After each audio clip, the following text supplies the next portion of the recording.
Hey there, Caitlin here, Snap Ed Nutrition Educator in Waldo County, Maine. Today we're going to make a Stroganoff casserole. So I boiled my pasta, and when it came out of the strainer, I immediately put the can of cream of mushroom soup in it. Be sure to check out the recipe in the description box below. But I wanted to make sure that the pasta wasn't going to get dry and stick to itself, so I just did that. Then I went over to my fry pan, used my trusty avocado oil spray that I love so much, and I added a whole container of mushrooms. So you'll see the recipe below calls for using leftover turkey, but I actually just used ground beef for this recipe. So once the mushrooms were golden and delicious looking, I added in a 1 pound package of ground beef, lean ground beef. God, that looks awful being squeezed out of the package like that. Oh, goodness. Okay. So once it was all in the pan, then I used my spatula to try to break it up. I have one of those Pampered Chef ground meat things my mom got me for Christmas last year, but I always forget to use it. I always remember that I have it at times like this when I'm looking back at myself struggling with a regular spatula. But you can use a potato masher, a whisk, anything to help you just kind of break it up a little bit more. I was also trying to be cautious of the mushrooms. I wasn't trying to turn them into mush, so I was just trying to break up all that ground beef so that it would cook evenly.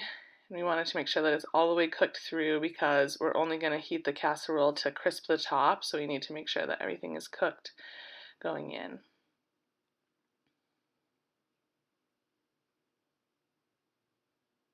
Then I added some garlic.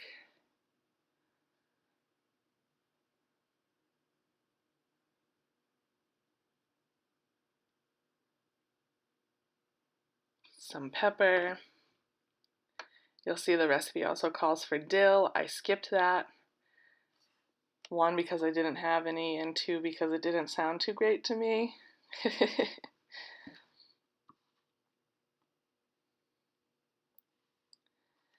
Then I just stirred that through, continued breaking up the beef. You can see there's still some pink in there, but I want to make sure that it's all cooked out.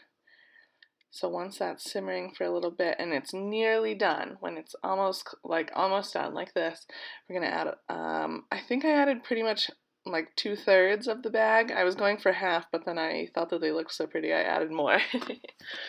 So add some frozen peas. You can add fresh peas, you can add green beans. Peas are traditional, but I mean a bag of frozen mixed vegetables would work, anything.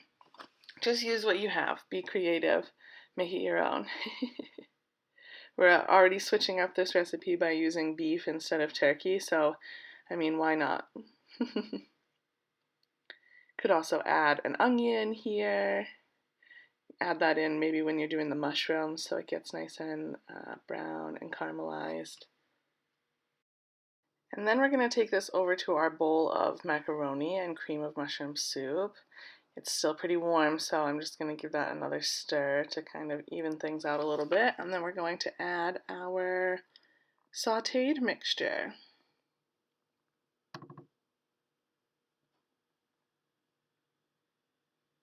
I love how big and chunky the mushrooms look and how bright and vibrant the peas are. It's just a good combination.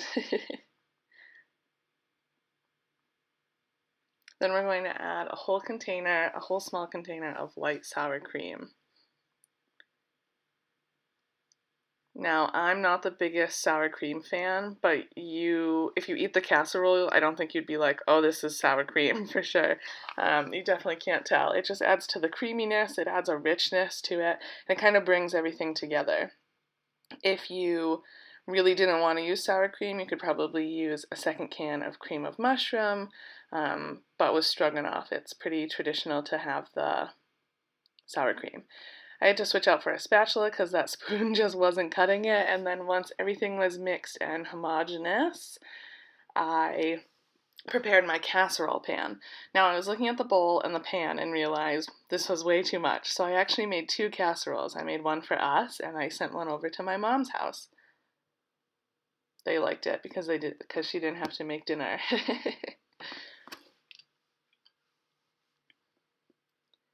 So then we just transfer our creamy, noodly, beefy, veggie mixture into our lightly sprayed casserole dish. I wasn't sure how much I was going to be able to squeeze into this pan, so I filled the other pan and then came back with the rest of it. Make sure we get all that creamy goodness off the bottom of the bowl, and then just spread it out evenly so that we have a nice, doesn't have to be flat, but so that we have a nice level, I guess, texture on the top.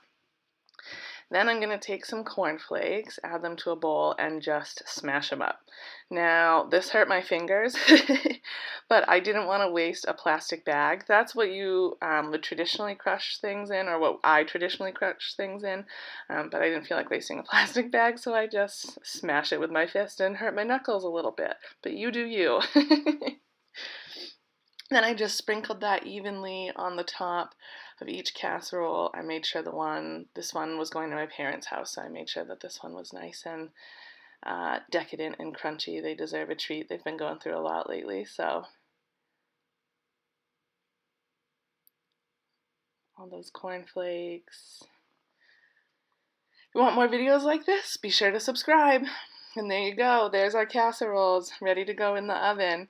And guys, this was so yummy. It was toasty and crunchy and just so great when it came out of the oven. Well, thank you so much for watching. Don't forget to make it your own and be creative. Stay safe out there. Wash your hands. Have fun with it. And as always, head to mainsnapad.org for more.